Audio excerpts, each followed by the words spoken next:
எப்போவுமே நம்ம சமையல் பண்ணும்போது பல்லாரிக்கு பதிலாக சின்ன உள்ளி வச்சு சமைச்சோம் அப்படின்னாலே டேஸ்ட்டே தனியாக தான் இருக்கும்.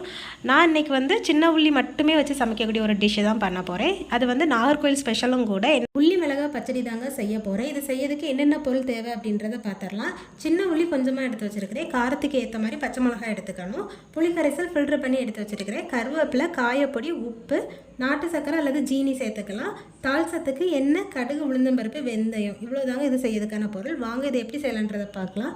கடாயில் வந்து கொஞ்சமாக எண்ணெய் ஊற்றி, எண்ணெய் காஞ்சதும் கடுகு, உளுந்தம்பருப்பு, வெந்தயத்தை போட்டுக்கணும். இது நல்லா பொரிஞ்சு வந்ததுக்கப்புறமா சின்ன உள்ளி, பச்சை மிளகாய் சேர்த்து நல்லா பொன்னிறமாக வரது வரைக்கும் மிக்ஸ் பண்ணிக்கணுங்க. இது வந்து புளிக்கரைசல், கருவேப்பிலை, காயப்பொடி, உப்பு சேர்த்து நல்லா வேகவும் வச்சுக்கணும். சின்ன வெங்காயம் நல்லா வெந்ததுக்கு அப்புறமா நம்ம வந்து நாட்டு சக்கரை அல்லது ஜீனி சேர்த்து நல்லா சுருள வதக்குனதுக்கப்புறமா இதை எடுத்து ஃப்ளேம் ஆஃப் பண்ணி சாப்பிட்டோம் அப்படின்னா டேஸ்ட் வேறு மாதிரி இருக்குங்க. இது வந்து ரசம் சாதம், தயிர் சாதத்துக்கு வச்சு சாப்பிட்றதுக்கு சூப்பராக இருக்கும். தோசைக்குமே சைட் டிஷ்ஷாக வச்சு சாப்பிட்லாங்க. இது பார்க்கும்போதே உங்களுக்கு செஞ்சு சாப்பிட்ணும் போல் இருக்குல்ல. நீங்களும் உங்கள் வீட்டில் இதை செஞ்சு சாப்பிட்டுட்டு எப்படி இருக்குன்றதை கமெண்டில் ஷேர் பண்ணிக்கோங்க. என்னோட இந்த வீடியோ உங்களுக்கு பிடிச்சிருந்துச்சி அப்படின்னா மறக்காமல் உங்கள் ஃப்ரெண்ட்ஸ் அண்ட் ஃபேமிலிக்கு ஷேர் பண்ணிக்கோங்க. அப்படி லைக்கையும் போட்டுக்கோங்க. நம்ம சேனலுக்கு சப்ஸ்கிரைபும் பண்ணிக்கோங்க. நாளைக்கு வேறொரு வீடியோவில் சந்திக்கலாம். பாய்.